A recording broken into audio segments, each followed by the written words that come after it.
तो जो आज का टॉपिक होगा, हमने अभी तक आपके चार वेद के बारे में पढ़ लिया था। ठीक है, चार वेद कौन कौन से थे उस चीज के बारे में हमने पढ़ लिया था। उसके बाद जैसे कि हमने पहले बताया था कि वैदिक सभ्यता को दो भागों में बांटा गया है, ऋग्वेदिक काल और उत्तर वैदिक काल। ठीक है, तो हम क्या कर रहे हैं, उत्तर वैदिक काल। ठीक है, उत्तर वैदिक काल के बारे में हम पढ़ रहे हैं।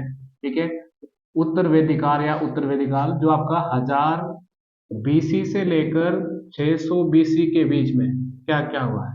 ठीक है, तो इससे पहले हमने क्या पढ़ लिया था, ऋग्वेद पढ़ लिया था, सामवेद पढ़ लिया था, यजुर्वेद पढ़ लिया था, अथर्ववेद पढ़ लिया था, जो आपके वेद चार है हिंदू धर्म। उसी चीज के बारे में आज हम पढ़ने वाले हैं कि 800 BC और इसके बीच के आसपास, 800 BC के आसपास या 700 BC के आसपास क्या क्या हुआ, उस चीज के बारे में हम पढ़ने वाले हैं।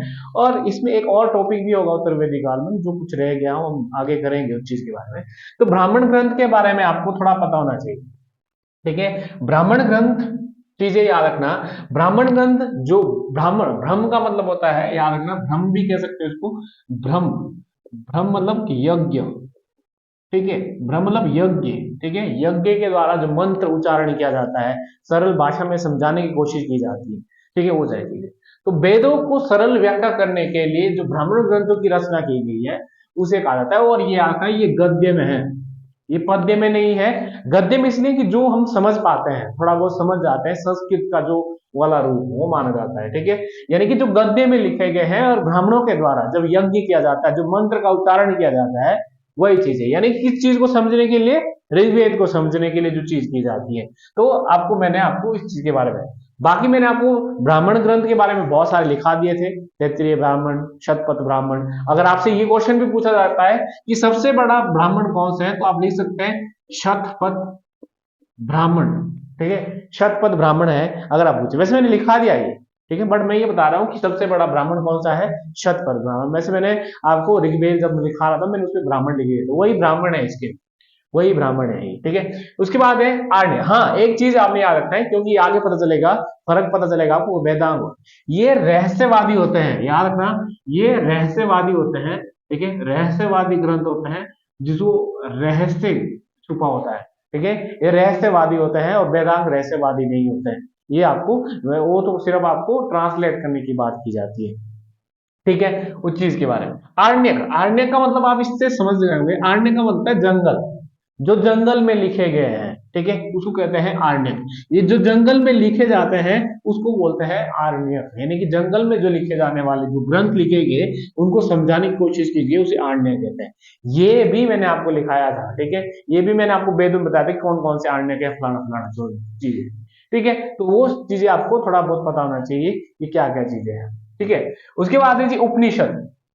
ठीक है, हाँ मैं इतना बता दूं, जो आरण्यक होते हैं वो सात है। ठीक है, सात आरण्यक है। ठीक है, उसके बाद है उपनिषद। उपनिषद, उप का मतलब होता है समीप।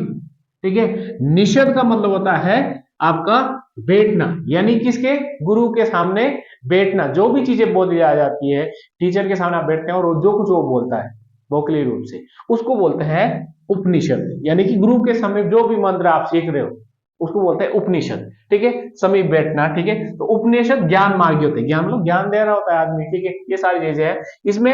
आत्मा, परमात्मा, जन्म, पुनर्जन्म, मोक्ष, इन चीजों की बातें की जाती है। ठीक है, ये सारी चीजें, इसका मतलब कि ये वेदों को, कर्मकांड को दूर करना चाह रहा है।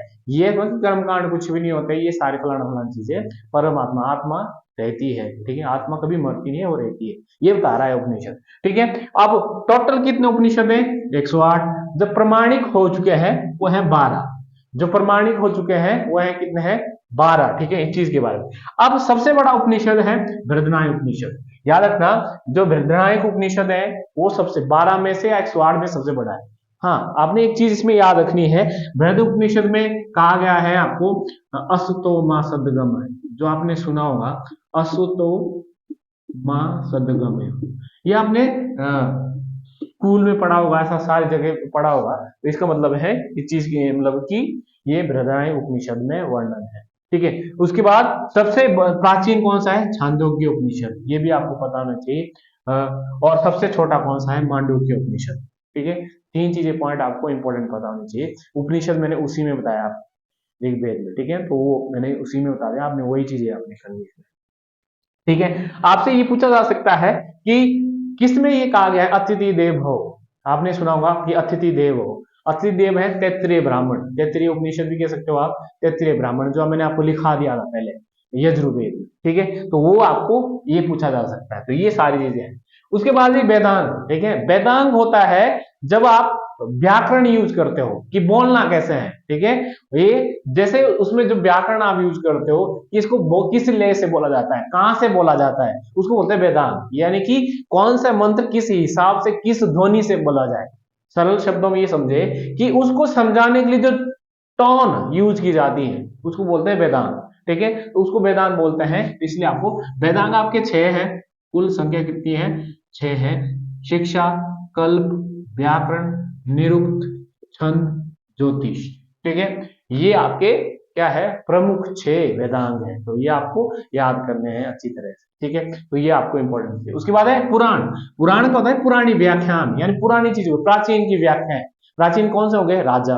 राजा कौन है, वंशावलियां, इसके बाद कौन सा राजा रहा है, उसके बाद कौन सा राजा है, ये सारी चीजें इसमें वर्णन की जाती है। पुराण का मैंने बता दिया कि पुराण, पुराण, पुरा का मतलब है प्राचीन, और ण का मतलब होता है कि वंशावलियां, पुराण यानी कि पुराने राज्यों की वंशावलियां का वर्णन है।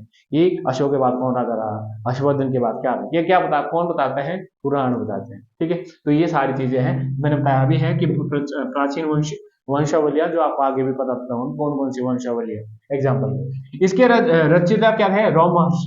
इसके पुत्र भी माना जाता है कई बार, ये जो उग्र श्रवा, ठीक है, इसके इनके पुत्र थे लोमहर्ष के, उग्र श्रवा, ठीक है, उनके पुत्र थे। उन्होंने, बोला जाता है कि पुराणों की रचना उन्होंने की, ठीक है। उसके बाद पुराणों की कुल कितनी संख्या है, 18, ठीक है। पुराणों की टोटल संख्या कितनी है, 18, ये भी आपको बताना चाहिए। सबसे प्राचीन पुराण कौन सा है, मत्स्य पुराण, जो 300 बीसी से, ठीक है, 300 बीसी से लेकर आपका 300 बीसी के आसपास एडी तक ये रचा गया है, ठीक है। तो आप ये सारी चीजें भी आप पता होना चाहिए क्या है। सबसे बड़ा कौन सा है, गरुड़ पुराण, ठीक है। तो ये आपको इंपॉर्टेंट। अब जो मैं बात कर रहा था वंशावलियों के, तो वंशावलियों के बारे में आपको पता होना चाहिए कौन कौन सी, मौर्य वंश की कौन सी है, ठीक है, मैंने लिखा है पुष्प पुराण, ठीक है। ये जो मौर्य काल के राजा हैं उनके बारे में बताता है, इसमें वर्णन है, इतिहास बताता है, ये सोर्सेज है, ठीक है। मौर्योत्तर काल मत्स्य पुराण जो सबसे प्राचीन है, उस चीज के बारे में बताता है, ठीक है। गुप्त काल जो वायु पुराण, इसके अलावा बहुत सारे ऐसे पुराण हैं जो इसके बाद के बताते हैं, बट मैं एग्जाम्पल के तौर पर ये बता रहा हूँ कि फलाना फलानी चीज है, ठीक है। तो ये आपका आज का टॉपिक है। कुछ एक और टॉपिक आएगा जिसमें हम अलग अलग चीजों के बारे में पढ़ेंगे, जो आपको चीज, तो आज के लिए आपके लिए इतना ही होगा, ठीक है। जो आप